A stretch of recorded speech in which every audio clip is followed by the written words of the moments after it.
Hi hello ಎಲ್ರಿಗೂ ನಮಸ್ಕಾರ ಸ್ನೇಹಿತರೆ. ಸೊ ಹೋಪ್ ಎಲ್ಲರೂ ಚೆನ್ನಾಗಿದ್ದಾರೆ ಅಂತ ಅಂದ್ಕೊಂಡಿದ್ದೀನಿ. ಸೊ ಇವತ್ತಿನ ವಿಡಿಯೋಗೆ ಸುಸ್ವಾಗತ.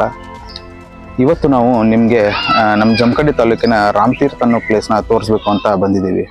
ಸೊ ಇದು ಬಂದ್ಬಿಟ್ಟು ಪಟವರ್ಧನ್ ಮಹಾರಾಜನ ಆಳ್ವಿಕೆಯಲ್ಲಿತ್ತು. ಸೊ ಬನ್ನಿ, ಆ ಅರಮನೆ ಯಾವ ಥರ ಇದೆ, ಆಮೇಲೆ ಇಲ್ಲಿರೋ ದೇವಸ್ಥಾನ ಯಾವ ಥರ ಇದೆ ಎಲ್ಲನೂ ನಿಮ್ಗೆ ತೋರಿಸ್ತೀವಿ. ಬನ್ನಿ ಹೋಗೋಣ.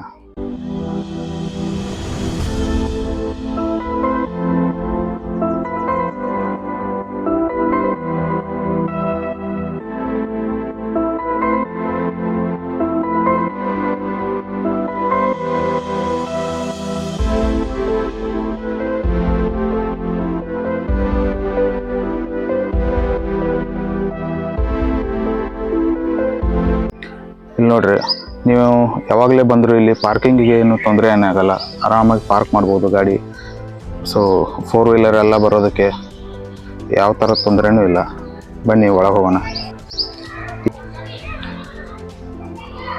ಇಲ್ಲಿ ನೋಡ್ರಿ ಯಾವ ಥರ ಐತಿ ಪ್ಲೇಸ. ಸೊ ಫುಲ್ ಗ್ರೀನ್ರಿ ಆಗ್ಯದ ರೀ. ಅಲ್ಲಿ ನೋಡ್ರಿ, ಅಲ್ಲಿ ಕಾಣ್ತದಲ್ರಿ, ಅದ ಪ್ಯಾಲೇಸ್ ಇರೋದು. ಬರ್ರಿ ಆಮೇಲೆ ಅಲ್ಲಿಗೂ ಹೋಗೋಣ. ಅದು ಯಾವ ಥರ ಹೇಗಿದೆ ಅಂಥೇಳಿ, ಈಗಿನ ಪರಿಸ್ಥಿತಿ ಯಾವ ಥರ ಇದೆ ಅಂತೇಳಿ ನೋಡೋಣ ನಾವು. ಬನ್ನಿ ಹೋಗೋಣ.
ನೋಡಿದ್ರಲ್ಲ ಸ್ನೇಹಿತರೆ, ರಾಮೇಶ್ವರಂ ದೇವಸ್ಥಾನವನ್ನು.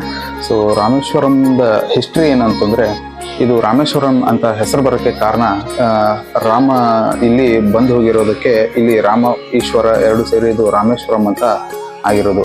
ಬಟ್ ಇದು ಇತಿಹಾಸ ಬಂದ್ಬಿಟ್ಟು ಒಂದು 200 ವರ್ಷಗಳ ಹಳೆದು. ಇದನ್ನು ನಿರ್ಮಾಣ ಮಾಡಿದವರು ಪಟವರ್ಧನ ಮಹಾರಾಜರು.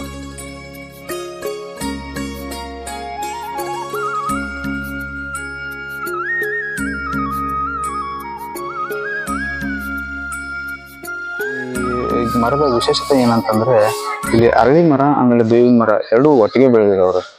ಸೊ ಅದು ಹೇಳ್ಬೇಕು ಅಂತಂದ್ರೆ ಅದು ತುಂಬಾ ಶ್ರೇಷ್ಠ ಅಂತ ಹೇಳ್ತಾರೆ. ಮತ್ತೆ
ಇವೇನದವಲ್ರಿ, ಇದು ಪಟವರ್ಧನ ಮಹಾರಾಜರ ಆಡಳಿತದಲ್ಲಿದ್ದಾಗ ಎಲ್ಲ ಸೈನಿಕರಿಗೂ ಇರೋವಂಥ, ಅವ್ರಿಗೆ ಇರುವಂಥ ರೂಮ್ಗಳು ನೋಡ್ತೀವಿ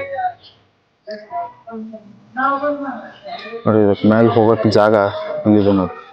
ಒಳಗಡೆ ಮೆಟ್ಟಿಲುಗಳಿದಾವ್ರಿ, ಬಟ್ ಒಳಗಡೆ ಹೋಗೋಕ್ಕಾಗಲ್ಲ ಈಗ, ಎಲ್ಲ ಶಿಥಿಲಾವಸ್ಥೆಯಲ್ಲಿದ್ದಾವ್ರಿ ಸದ್ಯಕ್ಕೆ.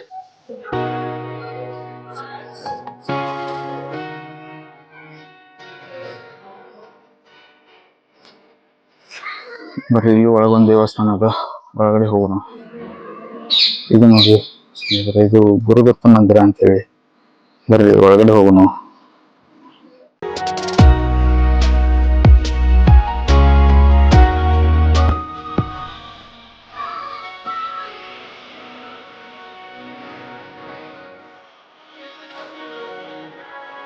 ನೋಡ್ರಿ, ಪಟವರ್ಧನ ಮಹಾರಾಜರು.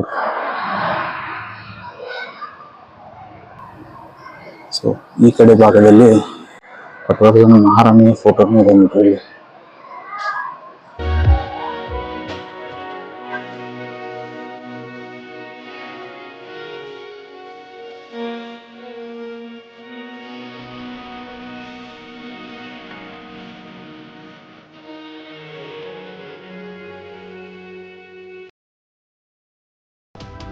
ಬರ್ರಿ, ಇಲ್ಲಿ ಒಳಗಡೆ ಒಂದು ಕೊಳ ಅದ, ನೋಡ್ಕೊಂಡ್ ಬರೋಣ.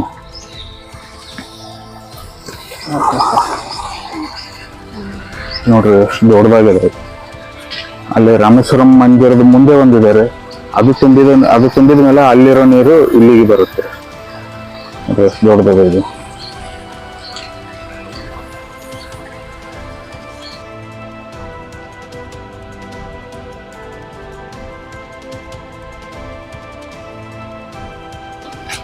ಸೊ ಇದು ಎಡಭಾಗದಲ್ಲಿದ್ದೀವ್ರಿ ಸದ್ಯಕ್ಕೆ. ಸೊ ಹಿಂಗಿಂತ ಹಿಂಗೆ ಮ್ಯಾಲೆ ಹೋಗ್ಬೇಕೀಗ. ಬರೀ ಹೋಗೋಣ. ಇವೆಲ್ಲ ಹಳೆ ಕೊಠಡಿಗಳು ನೋಡ್ರಿ, ಮೇ ಬಿ ಸೈನಿಕರಿಗೆ ಎಲ್ಲ ಮಾಡಿದ್ರಿ ಅನ್ಸುತ್ತೆ. ಇವಾಗೆಲ್ಲ ಬಿದ್ದು ಇದಾಗಿದವ್ರೆಲ್ಲ.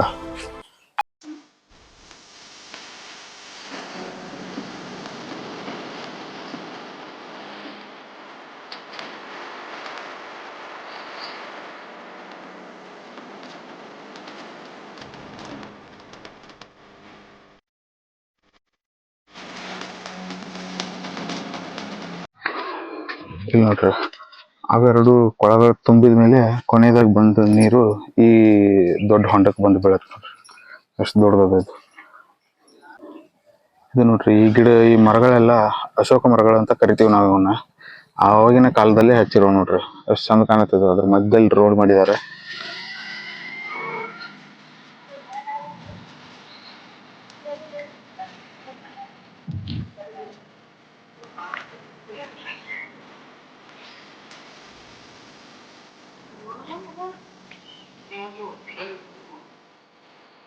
ಇವೆಲ್ಲ ನೋಡ್ರಿ ಆಗಿನ ಕಾಲದ ಮನೆಗಳ್ರಿ, ಎಲ್ಲ ಪಾಳು ಬಿದ್ದಿರೋ ತರ ಆಗ್ಬಿಟ್ಟಿದವ್ರಿ. ಇದು ನೋಡ್ರಿ, ಇದನ್ನ ರಾಣಿ ಮಹಲ್, ಮೇ ಬಿ ರಾಣಿ ಮಹಲ್ ಬಂದಿರೋ ಹೆಸರು ಮೇ ಬಿ ಮಹಾರಾಣಿ ಅವರು ಮಹಾರಾಜರು ವಾಸ ಮಾಡೋ ಸ್ಥಳ ಇರ್ಬೋದು ಇದು. ಸೊ ಅದಕ್ಕೆ ರಾಣಿ ಮಹಲ್ ಅಂತ ಕರಿತಿರ್ಬೋದು ಇದು. ಬಟ್ ಒಳಗೆಲ್ಲ ಶಿಥಿಲಾವಸ್ಥೆ ಇರೋದ್ರಿಂದ ಒಳಗಡೆ ಹೋಗೋಕ್ಕಾಗಲ್ಲ ಅದೀಗ. ಸೊ ಹೊರಗಡೆಯಿಂದ ನಿಮ್ಗೊಂದು ವ್ಯೂ ತೋರಿಸ್ತಾ ಇದ್ದೀನಿ ಅಷ್ಟೇ. ಇದೆಲ್ಲ ನೋಡ್ರಿ ಯಾವ ಥರ, ಆಗಿನ ಕಾಲದಲ್ಲಿ ಯಾವ ಥರ ಇತ್ತು ಗೊತ್ತಿಲ್ಲ. ಈಗ ಸ್ವಲ್ಪ ಪಾರು ಬಿದ್ದಿರೋದ್ರಿಂದ ಈಗ ಕಾಣ್ತಾ ಇದೆ.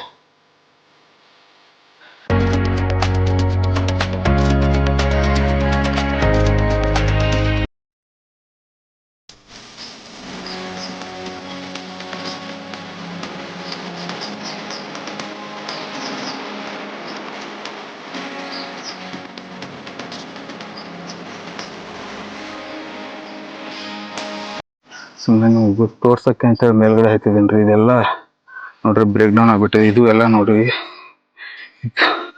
ಇಳ್ಕೊಂಡು ಹೋಗೋಕ್ಕೆ ಭಯ ಆಗ್ತಿದೆ. ಎಲ್ಲ ಫುಲ್ ಮುರಿದು ಬಿದ್ದೋಗ್ಬಿಟ್ಟಿದೆ ನೋಡ್ರಿ.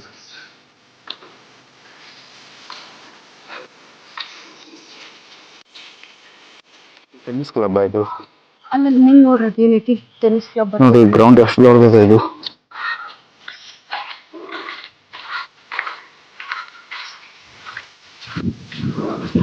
ಇಲ್ಲಿ ಬರ್ರಿ, ಇಲ್ಲಿ ಒಳಗೆ ಏನೋ ಇದೆ ಅಂತ ನೋಡ್ಕೊಂಡ್ ಬರೋಣ.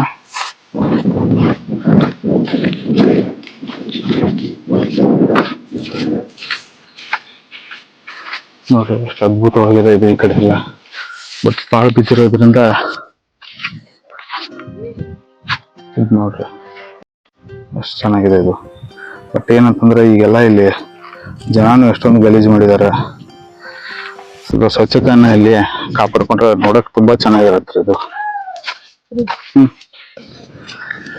ನೋಡ್ರಿ ಇಲ್ಲಿಂದ ಜಮಖಂಡಿ ಸಿಟಿ ಯಾವ ತರ ಕಾಣ್ತದ ಅಂತ ತೋರಿಸ್ತೀನಿ ನಿಮ್ಗೆ.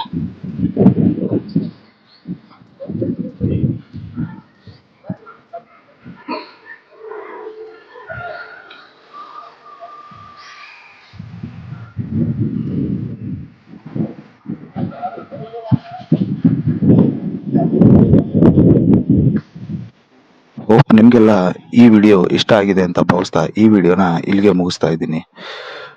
ಇಲ್ಲಿವರೆಗೂ ನಮ್ಮ ಚಾನೆಲ್ನ ಯಾರು ಸಬ್ಸ್ಕ್ರೈಬ್ ಮಾಡಿಲ್ವೋ ದಯವಿಟ್ಟು ಸಬ್ಸ್ಕ್ರೈಬ್ ಮಾಡಿ, ಹಾಗೆ ಸಪೋರ್ಟ್ ಮಾಡಿ ಅಂತ ಹೇಳ್ತಾ ಮತ್ತೆ ಸಿಗೋಣ ನೆಕ್ಸ್ಟ್ ವಿಡಿಯೋದಲ್ಲಿ. ಅಂಟಿಲ್ ದೆನ್ ಟೇಕ್ ಕೇರ್, ಬಾಯ್.